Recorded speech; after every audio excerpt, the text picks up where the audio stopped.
Hi friends, welcome back to my channel. ನಾನು ರಾಣಿ ನಾಗಣ್ಣ. ಬನ್ನಿ, ಇವತ್ತು ಗಿಡಗಳಿಗೆ ಅತ್ಯುತ್ತಮವಾಗಿ ಒಳ್ಳೆಯ ಪೋಷಕಾಂಶಗಳನ್ನು ಒದಗಿಸುವಂತಹ ಒಂದು ಫರ್ಟಿಲೈಸರ್ ಬಗ್ಗೆ ತಿಳ್ಕೊಳ್ಳೋಣ. ಈ ಫರ್ಟಿಲೈಸರ್ ನಿಮಗೆ ಖಂಡಿತ ಇಷ್ಟ ಆಗುತ್ತೆ. ತಯಾರಿಕಾ ವಿಧಾನ ಕೂಡ ತುಂಬ ಸುಲಭವಾಗಿರುತ್ತೆ. ಆದರೆ ಗಿಡಗಳಲ್ಲಿ ಒಳ್ಳೆ ಪರಿಣಾಮಕಾರಿಯಾಗಿ ಕೆಲಸವನ್ನು ಮಾಡುತ್ತೆ. ಈ ಫರ್ಟಿಲೈಸರ್ ಇದೆ ಲ್ಯಾಕ್ಟಿಕ್ ಆ್ಯಸಿಡ್ ಬ್ಯಾಕ್ಟೀರಿಯಾ. ಈ ಫರ್ಟಿಲೈಸರನ್ನು ಹೇಗೆ ತಯಾರು ಮಾಡೋದು ಅಂತೇಳಿ ನೋಡೋಣ. ಹಾಗೆ ತಯಾರಿಸುವ ವಿಧಾನದ ಬಗ್ಗೆ ತಿಳ್ಕೊಳ್ಳೋಣ. ಈ ಫರ್ಟಿಲೈಸರ್ ಹಾಕೋದ್ರಿಂದ ನೋಡಿ, ಈ ರೀತಿ ಗಿಡಗಳ ಪೂರ ಮೊಗ್ಗುಗಳು ಬರ್ತವೆ. ಹಾಗೆ ಹಳದಿಗಟ್ಟಿ ಬೀಳುವಂತಹ ಮೊಗ್ಗುಗಳು ಏನಿದೆ ಉದುರುತ್ತಲ್ವ, ಮೊಗ್ಗುಗಳು ಉದುರುವಂತಹ ರೋಗಗಳನ್ನು ಕಡಿಮೆ ಮಾಡುತ್ತೆ. ಹಾಗಾಗಿ ಈ ನೋಡಿ, ಈ ರೀತಿ ಹಳದಿಗಟ್ಟಿ ಉದುರುವ ಈ ಥರ ಮೊಗ್ಗುಗಳನ್ನು ಕಡಿಮೆ ಮಾಡುತ್ತೆ ಈ ಫರ್ಟಿಲೈಸರ್ನ ಬಳಸೋದ್ರಿಂದ. ಫಲವತ್ತಾದ ಮಣ್ಣನ್ನು ಮಾಡಲು ಈ ಫರ್ಟಿಲೈಸರ್ ಸಹಾಯಕವಾಗುತ್ತೆ. ಹೀಗೆ ಅನೇಕ ರೀತಿಯ ಪ್ರಯೋಜನಗಳನ್ನು ಕೊಡುವಂತಹ ಈ ಫರ್ಟಿಲೈಸರ್ನ ತಯಾರು ಮಾಡೋದು ಹೇಗೆ ಅಂತೇಳಿ ತಿಳ್ಕೊಳ್ಳೋಣ ಬನ್ನಿ. ಹಾಗೆ ವಿಡಿಯೋ ಇಷ್ಟ ಆದರೆ ಲೈಕ್ ಮಾಡಿ, ಸಬ್ಸ್ಕ್ರೈಬ್ ಮಾಡಿಕೊಂಡು ವಿಡಿಯೋವನ್ನು ನೋಡಿ. ಅಥವಾ ಈ ವಿಡಿಯೋ ಬೇರೆಯವರಿಗೆ ಯೂಸ್ ಆಗುತ್ತೆ ಅನ್ನೋದಾದರೆ ಅಂಥವ್ರಿಗೆ ಶೇರ್ ಮಾಡಿ. ಹಾಗೆ ಹೈಪ್ ಪಾಯಿಂಟನ್ನು ಕೊಡೋದನ್ನು ದಯವಿಟ್ಟು ಮರಿಬೇಡಿ. ಬನ್ನಿ, ವಿಡಿಯೋವನ್ನು ಸ್ಟಾರ್ಟ್ ಮಾಡೋಣ.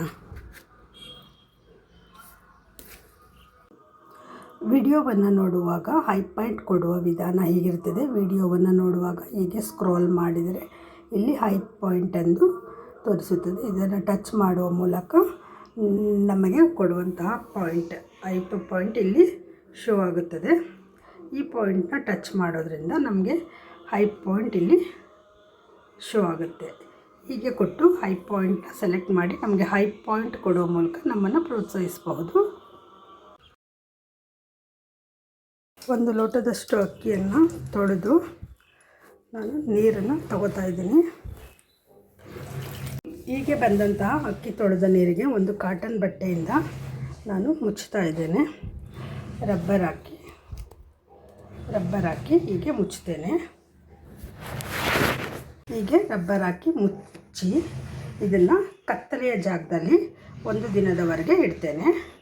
ಅಕ್ಕಿ ತೊಳೆದ ನೀರನ್ನು 3 ದಿನಗಳ ಕಾಲ ಈ ರೀತಿ ನೆರಳಿನಲ್ಲಿ ಇಟ್ಟಿದ್ದೇನೆ. ಈಗ ನೋಡೋಣ ಇದು ಹೇಗಿದೆ ಅಂತ. 3 ದಿನದಲ್ಲಿ ಅಕ್ಕಿ ತೊಳೆದ ನೀರು ಹೀಗಾಗಿದೆ.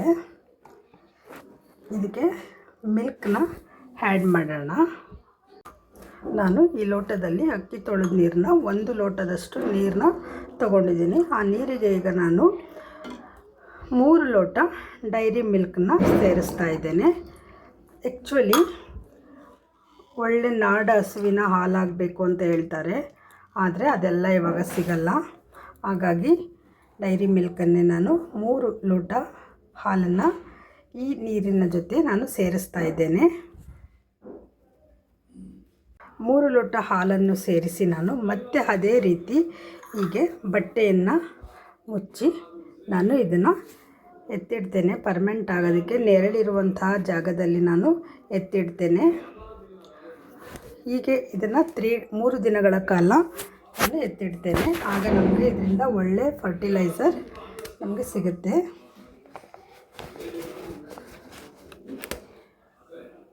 ನೆರಳಿನ ಜೊತೆಗೆ ಕತ್ತಲಿರುವಂತಹ ಜಾಗದಲ್ಲಿ ನಾವು ಈ ಲಿಕ್ವಿಡ್ನ ಎತ್ತಿಡಬೇಕಾಗತ್ತೆ. ಈ ಫರ್ಟಿಲೈಸರ್ನ ನಮ್ಮ ಅಡುಗೆ ಮನೆಯ ಕತ್ತಲಿನ ಜಾಗದಲ್ಲಿ ನಾನು ಇಟ್ಟಿದ್ದೇನೆ. ನೋಡೋಣ ಈಗ ಇದಕ್ಕೆ ಟೈಮ್ ಆಗಿದೆ. ಇದು ಹೇಗೆ ಆಗಿದೆ ಅಂತೇಳಿ ಚೆಕ್ ಮಾಡೋಣ.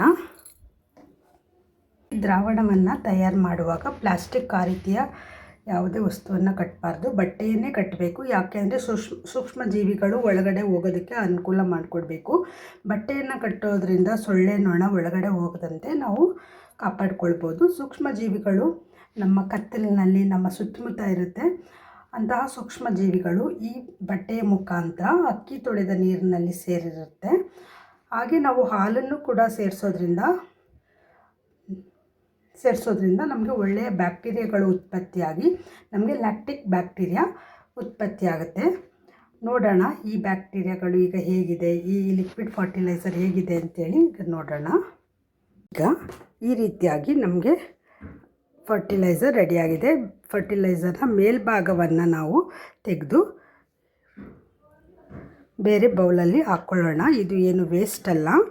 ಇದನ್ನು ಕೂಡ ನಾವು ಫರ್ಟಿಲೈಸರ್ನ ಮಾಡೋದಕ್ಕೆ ಅಂತೇಳಿ ಇಟ್ಟಿರ್ತೀವಲ್ಲ, ನಮ್ಮ ಮನೆಯಲ್ಲಿ garden waste, kitchen waste fertiliser ತಯಾರು ಬಕೆಟ್ ಇದೆಯಲ್ಲ, ಅಲ್ಲಿ ಹಾಕೋಣ. ಇದೇನು ವೇಸ್ಟ್ ಆಗೋದಿಲ್ಲ. ಇದು ಒಂದು ರೀತಿ ಪನ್ನೀರ್ ರೀತಿ ಇದೆ. ಇದನ್ನು ತೆಗೆದು ಈಗ ನಮಗೆ ನಾವೇನಾದ್ರು ಸ್ಪ್ರೇ ಮುಖಾಂತರ ಕೊಡೋದಾದರೆ ಇದನ್ನ ನೀಟಾಗಿ ಶೋಧಿಸ್ಕೊಳ್ಬೇಕಾಗತ್ತೆ. ಅಥವಾ ನಾವು ಎತ್ತಿಡಬೇಕಾದ್ರೆ ಅಂದರೆ ಇದನ್ನ ಪ್ರಿಸರ್ವ್ ಮಾಡಬೇಕಾದ್ರೆ ಮುಂದಿನ ಒಂದು 5-6 ತಿಂಗಳವರೆಗೂ ನಾವು ಬಳಸ್ತೀವಿ ಅಂದಾಗ ನಾವು ಇದನ್ನು ಶೋಧಿಸ್ಕೊಳ್ಬೇಕು. ಇಲ್ಲ ನಾವು ಬಕೆಟ್ ನೀರಲ್ಲಿ ಕೊಡ್ತೀವಿ ಅಂದರೆ ಇದನ್ನ ಶೋಧಿಸುವಂಥ ಅಗತ್ಯ ಇಲ್ಲ. ಇದು ಮ್ಯಾಕ್ಸಿಮಮ್ ಒಂದು 2-3 ಲೋಟದಷ್ಟು ನೀರಾಗಿದೆ, ಅಂದರೆ ಅರ್ಧ ಲೀಟ್ರಿಗಿಂತ ಕಡಿಮೆ ಇದೆ. ಆಯಿತಾ? ಇದನ್ನು ನಾವಿವಾಗ ಗಿಡಗಳಿಗೆ ಹೇಗೆ ಕೊಡೋದು ಮತ್ತು ಯಾವ ಪ್ರಮಾಣದಲ್ಲಿ ಇದನ್ನು ಗಿಡಗಳಿಗೆ ಕೊಡಬೇಕು ಅಂತೇಳಿ ನೋಡೋಣ. ಈಗ ಒಂದು ಶುದ್ಧವಾದ ಲ್ಯಾಕ್ಟಿಕ್ ಬ್ಯಾಕ್ಟೀರಿಯಾ ನಮ್ಮ ಹತ್ರ ಸಿದ್ಧ ಆಗಿದೆ. ಬನ್ನಿ ಇದನ್ನು ಗಿಡಗಳಿಗೆ ಯಾವ ಪ್ರಮಾಣದಲ್ಲಿ ಕೊಡ್ತೇನೆ ಅಂತ ನೋಡೋಣ. ಈ ರೀತಿಯಲ್ಲಿ ಬಂದಿರುವಂತಹ ಈ ವೇಸ್ಟನ್ನು ನಾನು ಬಿಸಾಕೋದಿಲ್ಲ. ನಾನು ಮಾಮೂಲಿ ಈ ರೀತಿ ಫರ್ಟಿಲೈಸರ್ನ ತಯಾರು ಮಾಡೋದಕ್ಕೆ ಅಂಥೇಳಿ ಯಾವಾಗಲೂ ಬಕೆಟ್ಗಳನ್ನು ಇಟ್ಟಿರ್ತೇನೆ. ಮೇಲೆ ಮತ್ತು ಕೆಳಗೆ ಡೈಲಿ ಬಂದಂತಹದನ್ನ ಇಲ್ಲಿ ಮನೆ ಮುಂದೆ ಇಟ್ಟು ಹಾಕ್ತಾ ಇರ್ತೇನೆ ಬಾಲ್ಕನಿಯಲ್ಲಿ. ಆ ಒಂದು ಫರ್ಟಿಲೈಸರ್ ತಯಾರಿಕಾ ಬಕೆಟಲ್ಲಿ ಇದನ್ನು ಹಾಕ್ತೇನೆ. ಯಾವುದು ಕೂಡ ವೇಸ್ಟ್ ಅಲ್ಲ. ನಾವು ಫರ್ಟಿಲೈಸರ್ ತಯಾರಿಕೆಗೆ ಬಳಸಿದಂಥ ಯಾವುದೇ ಸಾಮಾನು ಕೂಡ ವೇಸ್ಟ್ ಆಗೋದಿಲ್ಲ. ನಮಗೆ ಲ್ಯಾಕ್ಟಿಕ್ ಆ್ಯಸಿಡ್ ಬ್ಯಾಕ್ಟೀರಿಯಾ ಫರ್ಟಿಲೈಸರ್ ಈಗ ರೆಡಿಯಾಗಿದೆ. ಇದನ್ನು ನಾನು 10 ml ಫರ್ಟಿಲೈಸರನ್ನು ಒಂದು ಬಕೆಟ್ನಲ್ಲಿ 10 ಲೀಟರ್ನಷ್ಟು ನೀರಿಗೆ ನಾನು ಇದನ್ನು ಆ್ಯಡ್ ಮಾಡ್ತಾಯಿದ್ದೇನೆ. ಇಷ್ಟೇ ಇದರ ಪ್ರಮಾಣ. ನಾವು ಈ ಬ್ಯಾಕ್ಟೀರಿಯಾವನ್ನು 10 ಲೀಟರ್ ನೀರಿಗೆ 10 mlನಷ್ಟು ನಾನು ಮಿಕ್ಸ್ ಮಾಡಿದ್ದೇನೆ. ಇದರ ಪ್ರಮಾಣ ಹೇಗೆ ಅಂದರೆ 1 ml ನೀರನ್ನು 1000 ml ನೀರನ್ನು 1 ml ಫರ್ಟಿಲೈಸರ್ನ 1000 ml ನೀರಿಗೆ ಮಿಕ್ಸ್ ಮಾಡಬೇಕು ಅನ್ನೋ ರೀತಿಯಲ್ಲಿ ಇದರ ಲೆಕ್ಕಾಚಾರ ಇರೋವಂಥದ್ದು. ಬಟ್ ನಾನಿವತ್ತು 10 mlನ 10 ಲೀಟರ್ ನೀರಿನಲ್ಲಿ ಮಿಕ್ಸ್ ಮಾಡಿದ್ದೇನೆ. ಬನ್ನಿ ಈ ಗೊಬ್ಬರವನ್ನು ಗಿಡಗಳಿಗೆ ಕೊಡೋಣ. ಹೀಗೆ ತಯಾರಾದ ಈ ಲಿಕ್ವಿಡ್ ನಾವು ನೀರಲ್ಲಿ ಬೆರೆಸಿ ಹೀಗೆ ಗಿಡಗಳಿಗೆ ಕೊಡೋದ್ರಿಂದ ಏನು ಪ್ರಯೋಜನ, ಯಾಕೆ ಇದನ್ನೇ ಕೊಡಬೇಕು ಅಂತ ನಮಗೆ ಪ್ರಶ್ನೆ ಬರುತ್ತೆ ಅಲ್ವಾ. ಈ ಲಿಕ್ವಿಡ್ನ ನಾವು ತಯಾರು ಮಾಡಿ ಕೊಡೋದ್ರಿಂದ ಮೊದಲನೇದಾಗಿ ಮಣ್ಣಿನ ನಾವು ಆರೋಗ್ಯವಂತ ಮಣ್ಣನ್ನಾಗಿ ಇಡೋದಕ್ಕೆ ಸಹಾಯ ಮಾಡುತ್ತೆ. ಅಂದರೆ ಮಣ್ಣಿನಲ್ಲಿ ಇದುವರೆಗೆ ನಾವು ಅನೇಕ ರೀತಿಯ ಪೋಷಕಾಂಶಗಳನ್ನು ಬಳಸಿರ್ತೇವೆ. ಘನ ಪೋಷಕಾಂಶಗಳಾಗಿರ್ಬೋದು ಅಥವಾ ಲಿಕ್ವಿಡ್ ಪೋಷಕಾಂಶಗಳಾಗಿರ್ಬೋದು. ಯಾವುದೇ ರೀತಿಯ ಫರ್ಟಿಲೈಸರ್ ಎನ್ನುವ ಹೆಸರಿನಲ್ಲಿ ನಾವು ಬಳಸಿದಂತಹ ಪೋಷಕಾಂಶಗಳು ಕರಗಿ ಗಿಡಗಳಿಗೆ ಅಥವಾ ಮಣ್ಣಿನಲ್ಲಿ ಅದು ಮಿಂಗಲ್ ಆಗಿಯೇ ಇರೋದಿಲ್ಲ. ಅದು ಯಾವುದೇ ರೀತಿ ಕೆಲಸ ಮಾಡದೆ ತಟಸ್ಥವಾಗಿ ಇರುತ್ತೆ. ಅಂತಹ ಪೋಷಕಾಂಶಗಳನ್ನು ಕರಗಿಸಿ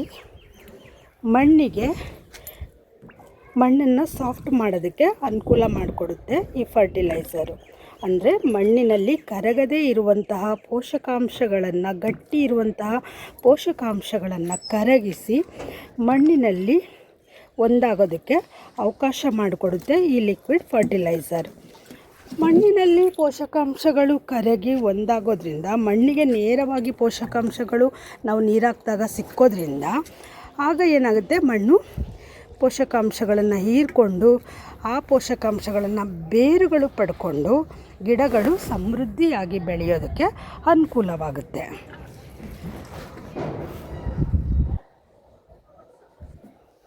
ಮಣ್ಣಿನಲ್ಲಿ ಕರಗದೇ ಇರುವಂತಹ ಪೋಷಕಾಂಶಗಳನ್ನು ಕರಗಿಸಿ ಗೊಬ್ಬರವನ್ನಾಗಿ ಪರಿವರ್ತಿಸಿ ಗಿಡಗಳಿಗೆ ಕೊಡೋದಕ್ಕೆ ಸಹಾಯ ಮಾಡುತ್ತೆ ಈ ಫರ್ಟಿಲೈಸರು.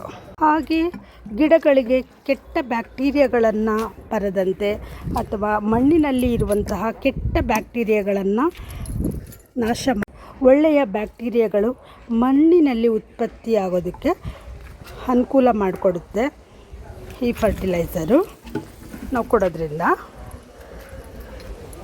ಹಾಗೆ ಕಲ್ಲಿನ ರೀತಿ ಇರುವಂತಹ ಮಣ್ಣನ್ನು ಬೆಣ್ಣೆಯಂತೆ ಮೃದು ಮಾಡಲು ಈ ಬ್ಯಾಕ್ಟೀರಿಯಾಗಳು ಸಹಾಯ ಮಾಡುತ್ತೆ. ಈ ಲ್ಯಾಕ್ಟಿಕ್ ಬ್ಯಾಕ್ಟೀರಿಯಾ ಸಹಾಯ ಮಾಡುತ್ತೆ. ಮಣ್ಣು ಮೃದು ಆಗೋದ್ರಿಂದ ಬೇರುಗಳು ಆರಾಮಾಗಿ ಹರಡಿಕೊಂಡು ಬೆಳೆಯೋದಕ್ಕೆ ಅನುಕೂಲ ಮಾಡಿಕೊಡುತ್ತೆ. ಸುಮಾರು 40% ಇದು ಈ ಫರ್ಟಿಲೈಸರ್ ಗಿಡಗಳಲ್ಲಿ ಕೆಲಸ ಮಾಡುತ್ತೆ ಅಂತೇಳಿ ಹೇಳ್ತಾರೆ.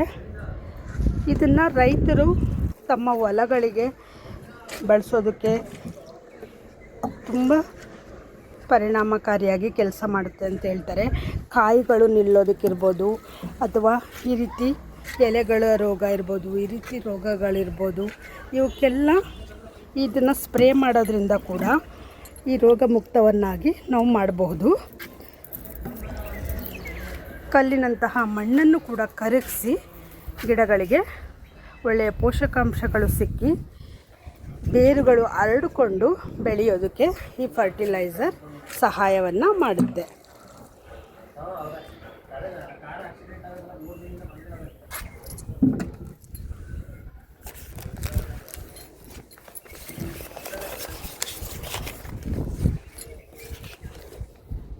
ಹಾಗೆ ಈ ಫರ್ಟಿಲೈಸರ್ನ ಕೊಡಬೇಕಾದ್ರೆ ತಂಪಾದ ವಾತಾವರಣ ಇರಬೇಕು. ಬೆಳಿಗ್ಗೆ ಮತ್ತು ಸಂಜೆ ವೇಳೆಯಲ್ಲಿ ಮಾತ್ರ ನಾವು ಈ ಫರ್ಟಿಲೈಸರ್ನ ಗಿಡಗಳಿಗೆ ಕೊಡಬೇಕು. ಬಿಸಿಲಿನಲ್ಲಿ ಕೊಟ್ಟರೆ, ಬಿಸಿಲಿನಲ್ಲಿ ಈ ಫರ್ಟಿಲೈಸರ್ನ ನಾವು ಗಿಡಗಳಿಗೆ ಏನಾದರೂ ಕೊಟ್ಟರೆ ಬಿಸಿಲಿಗೆ ಬ್ಯಾಕ್ಟೀರಿಯಾಗಳು ಸತ್ತು ಹೋಗುವಂತಹ ಚಾನ್ಸಸ್ ಇರುತ್ತೆ. ಹಾಗಾಗಿ ನಾವು ಈ ಫರ್ಟಿಲೈಸರ್ಗಳನ್ನ ಯಾವುದೇ ರೀತಿಯ ಫರ್ಟಿಲೈಸರ್ಗಳಾಗಲಿ ನಾವು ಕೊಡಬೇಕಾದ್ರೆ ಸಾಧ್ಯವಾದಷ್ಟು ಬೆಳಗಿನ ವೇಳೆ ಅಥವಾ ಸಂಜೆ ವೇಳೆಯಲ್ಲಿ ಮಾತ್ರ ಈ ಫರ್ಟಿಲೈಸರ್ನ ಗಿಡಗಳಿಗೆ ನಾವು ಕೊಡಬೇಕಾಗುತ್ತೆ.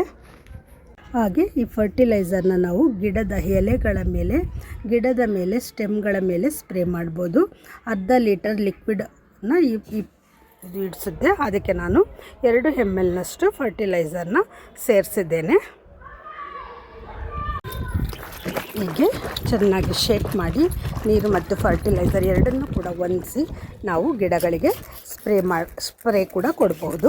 ಹೀಗೆ ಸ್ಪ್ರೇ ಕೊಡೋದ್ರಿಂದ ಪತ್ರಹರಿತು ಕಾರ್ಯ ಗಿಡಗಳಲ್ಲಿ ಚೆನ್ನಾಗಿ ಎಲೆಗಳಲ್ಲಿ ನಡೆದು ಎಲೆಗಳು ತುಂಬ ಚೆನ್ನಾಗಿ ಸದೃಢವಾಗಿ ದೊಡ್ಡ ದೊಡ್ಡ ಎಲೆಗಳನ್ನು ಮತ್ತು ಹಸಿರು ಬಣ್ಣದ ಎಲೆಗಳನ್ನು ನಾವು ನೋಡ್ಬೋದು. ಹಾಗೆ ತುಂಬ ಮುಖ್ಯವಾದದ್ದು ಅಂದರೆ ಗಿಡಗಳಿಗೆ ಶಿಲೀಂಧ್ರ ಅಂಥ ರೋಗಗಳು ಹರಡೋದಿಲ್ಲ. ಯಾಕೆಂದರೆ ಇದರ ಕೋಟಿಂಗು ಗಿಡದಲ್ಲಿ ಅಷ್ಟು ಬೇಗ ಹಾಳಾಗೋದಿಲ್ಲ. ಹಾಗಾಗಿ ಗಿಡಗಳನ್ನು ಸಂಪೂರ್ಣವಾಗಿ ರಕ್ಷಣೆ ಮಾಡೋದಕ್ಕೆ ಈ ಫರ್ಟಿಲೈಸರು ಸಹಾಯ ಮಾಡುತ್ತೆ. ಹಾಗೆ ನಮ್ಮ ಗಿಡಗಳನ್ನು ರೋಗಮುಕ್ತವಾಗಿ ಇಡಲು ಸಹಾಯ ಮಾಡುತ್ತೆ. ಹಾಗಾಗಿ ನಾವು ಈ ಫರ್ಟಿಲೈಸರ್ನ ಸ್ವಲ್ಪ ಕಡಿಮೆ ಖರ್ಚಿನಲ್ಲಿ ಹೆಚ್ಚು ಲಾಭವನ್ನು ಸಿಗುವಂಥ ಈ ಫರ್ಟಿಲೈಸರ್ನ ನಾವು ಮನೆಯಲ್ಲೇ ಆರಾಮಾಗಿ ತಯಾರಿಸ್ಕೊಂಡು ನಮ್ಮ ಗಿಡಗಳಿಗೆ ಅಥವಾ ಹೊಲಗಳಿಗೆ ನಾವು ಬೆಳೆಸೋದು ಉತ್ತಮ. ಹಾಗೆ ಇದಿಷ್ಟೇ ಅಲ್ಲ, ಇದನ್ನು ನಾವು ನಮ್ಮ ಮನೆಯಲ್ಲಿ ಸಾಕು ಪ್ರಾಣಿಗಳಿದ್ದರೆ ಅವಕ್ಕೂ ಕೂಡ ಕುಡಿಯುವ ನೀರಿನ ಜೊತೆ ನಾವು ಒಂದು 10 ml 10 ಲೀಟರ್ ನೀರಿಗೆ ಬೆರೆಸಿ ಕೊಡೋದ್ರಿಂದ ಜಾನುವಾರುಗಳು ಕೂಡ ಹಸು, ಕರು, ಕುರಿ ಇಂಥವು ಕೂಡ ಪ್ರಾಣಿಗಳ ಕರುಳುಗಳು ಶುದ್ಧವಾಗ್ತವೆ ಅಂತೇಳಿ ಹೇಳ್ತಾರೆ. ಇದನ್ನು ಕೊರಿಯಾ ದೇಶದ ಒಬ್ಬ ಪ್ರಗತಿಪರ ರೈತ ವಿಜ್ಞಾನಿ ಈ ಫರ್ಟಿಲೈಸರ್ನ ಕಂಡುಹಿಡಿದಿರೋವಂಥದ್ದು. ಇದು ಇತ್ತೀಚೆಗೆ ಭಾರತದಲ್ಲಿ ಇಂಗ್ಲೀಷ್ಗೆ ತರ್ಜುಮೆ ಆಗಿ ಎಲ್ಲರಿಗೂ ಆರಾಮಾಗಿ ಸಿಕ್ಕೋ ಹಾಗಾಗಿದೆ. ಈ ಫರ್ಟಿಲೈಸರ್ ತಯಾರಿಕಾ ವಿಧಾನ ಎಲ್ಲರಿಗೂ ದೊರೆತಂತಾಗಿದೆ. ಆ್ಯಕ್ಚುಲಿ ಇದು ಕೊರಿಯಾ ದೇಶದಿಂದ ಬಂದಿರುವಂಥ ಅಲ್ಲಿ ಆರಂಭಗೊಂಡಂತಹ ಈ ಫರ್ಟಿಲೈಸರ್. ಹೀಗೆ ಸ್ಪ್ರೇ ಮಾಡೋದ್ರಿಂದ ಗಿಡಗಳಿಗೆ ಯಾವುದೇ ರೀತಿಯ ರೋಗ ರುಜಿನಗಳು ಕೂಡ ಬರೋದನ್ನು ನಾವು ತಡೆಗಟ್ಟಬಹುದು. ನಾವು ಈ ರೀತಿ ಗಾರ್ಡನ್ ವೇಸ್ಟ್, ಕಿಚನ್ ವೇಸ್ಟ್ ಅಂತೇಳಿ ಕಸವನ್ನು ಕೊಳೆಯೋದಕ್ಕೆ ಅಂತೇಳಿ ಬಿಟ್ಟಿರ್ತೇವೆ ಅಲ್ವಾ. ಇವೆಲ್ಲ ಕೊಳೆತು ನಮಗೆ ಫರ್ಟಿಲೈಸರ್ ಆಗೋದಕ್ಕೆ ತಿಂಗಳಾನ್ಗಟ್ಟಲೆ ಕೆಲಸ ಮಾಡಬೇಕು ಅಲ್ವಾ. ಆದರೆ ಈ ದ್ರಾವಣವನ್ನು ನಾವು ಗಿಡಗಳಿಗೆ ಈ ರೀತಿ ಕಸಕ್ಕೆ ಸಿಂಪಡಣೆ ಮಾಡೋದ್ರಿಂದ ಇದೆಲ್ಲವೂ ಒಂದು ವಾರದಲ್ಲೇ ಕೊಳೆತು ಗೊಬ್ಬರ ಆಗುತ್ತೆ.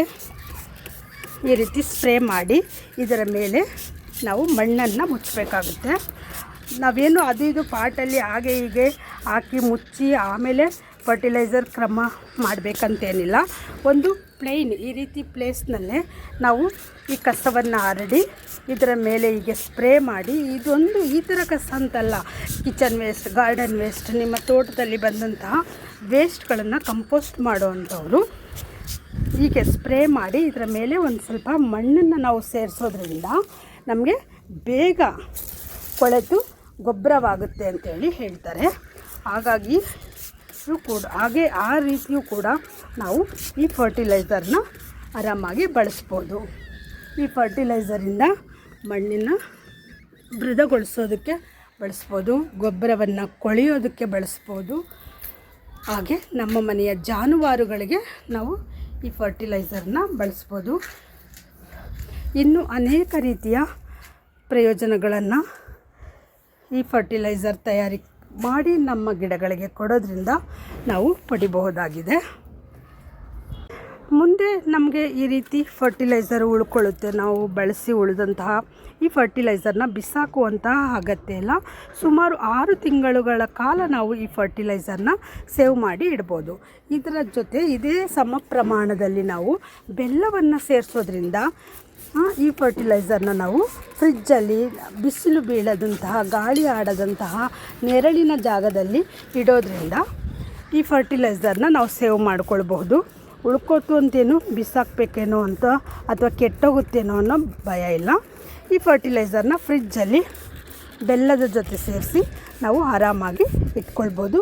ಬೆಲ್ಲ ಕೂಡ ಇಲ್ಲಿ ಈ ಲ್ಯಾಕ್ಟಿಕ್ ಬ್ಯಾಕ್ಟೀರಿಯಾಗಳಿಗೆ ಒಳ್ಳೆಯ ಆಹಾರ ಸಿಕ್ಕಂತಾಗಿ ಅವು ಕೆಡದಂತೆ ಬೆಲ್ಲ ಈ ಫರ್ಟಿಲೈಸರ್ನ ಸೇವ್ ಮಾಡುತ್ತೆ. ಹಾಗಾಗಿ ಬೆಲ್ಲವನ್ನು ಸೇರಿಸಿ ನಾವು ಲ್ಯಾಕ್ಟಿಕ್ ಆ್ಯಸಿಡ್ ಬ್ಯಾಕ್ಟೀರಿಯಾವನ್ನು ನಾವು ಪ್ರಿಸರ್ವ್ ಮಾಡ್ಕೊಳ್ಳೋದಕ್ಕೆ ಅಥವಾ ಹಾಳಾಗದಂತೆ ಇಟ್ಕೊಳ್ಳೋದಕ್ಕೆ ಅನುಕೂಲ ಆಗುತ್ತೆ. ಫ್ರೆಂಡ್ಸ್, ಇದುವರೆಗೂ ಲ್ಯಾಕ್ಟಿಕ್ ಆ್ಯಸಿಡ್ ಬ್ಯಾಕ್ಟೀರಿಯಾವನ್ನು ಹೇಗೆ ತಯಾರು ಮಾಡಬೇಕು, ಎಷ್ಟು ತಯಾರು ಮಾಡಬೇಕು, ಯಾವ ಪ್ರಮಾಣದಲ್ಲಿ ನಾವು ಗಿಡಗಳಿಗೆ ಆ ಲ್ಯಾಕ್ಟಿಕ್ ಆ್ಯಸಿಡ್ ಬ್ಯಾಕ್ಟೀರಿಯಾವನ್ನು ಕೊಡಬೇಕು, ಮತ್ತು ಅದನ್ನು ಕೊಡೋದ್ರಿಂದ ಏನು ಪ್ರಯೋಜನ, ಗಿಡಗಳಿಗೆ ಏನು ಪ್ರಯೋಜನ, ಮತ್ತು ಅದನ್ನು ಯಾವೆಲ್ಲ ಕೆಲಸಗಳಿಗೆ ನಾವು ಆ ಬ್ಯಾಕ್ಟೀರಿಯಾಗಳನ್ನು ಫರ್ಟಿಲೈಸರ್ನ ಬಳಸ್ಬೋದು ಅನ್ನೋ ವಿಚಾರದಲ್ಲಿ ನನಗೆ ಗೊತ್ತಿರುವಷ್ಟು ಮಾಹಿತಿಯನ್ನು ನಿಮಗೆ ತಿಳಿಸಿದ್ದೇನೆ. ವಿಡಿಯೋ ಇಷ್ಟ ಆಯಿತರೆ ಲೈಕ್ ಮಾಡಿ, ವಿಡಿಯೋವನ್ನು ಸಬ್ಸ್ಕ್ರೈಬ್ ಮಾಡಿಕೊಂಡು ನೋಡಿ. ಹಾಗೆ ವಿಡಿಯೋಯಿಂದ ಬೇರೆಯವ್ರಿಗೆ ಉಪಯೋಗ ಆಗುತ್ತೆ ಅನ್ನೋದಾದರೆ ಅಂಥವ್ರಿಗೆ, ಹಾಗೆ ನನ್ನ ಚಾನಲ್ನ ಸಬ್ಸ್ಕ್ರೈಬ್ ಮಾಡಿಲ್ಲದೆ ಇರೋವಂಥವ್ರು ನನ್ನ ಚಾನಲ್ನ ಸಬ್ಸ್ಕ್ರೈಬ್ ಮಾಡಿಕೊಂಡು ವಿಡಿಯೋವನ್ನು ನೋಡಿ ಅಂತ ಹೇಳ್ತಾ ವಿಡಿಯೋವನ್ನು ಎಂಡ್ ಮಾಡ್ತಾಯಿದ್ದೇನೆ. ವಿಡಿಯೋವನ್ನು ನೋಡಿದ್ದಕ್ಕಾಗಿ ಧನ್ಯವಾದಗಳು.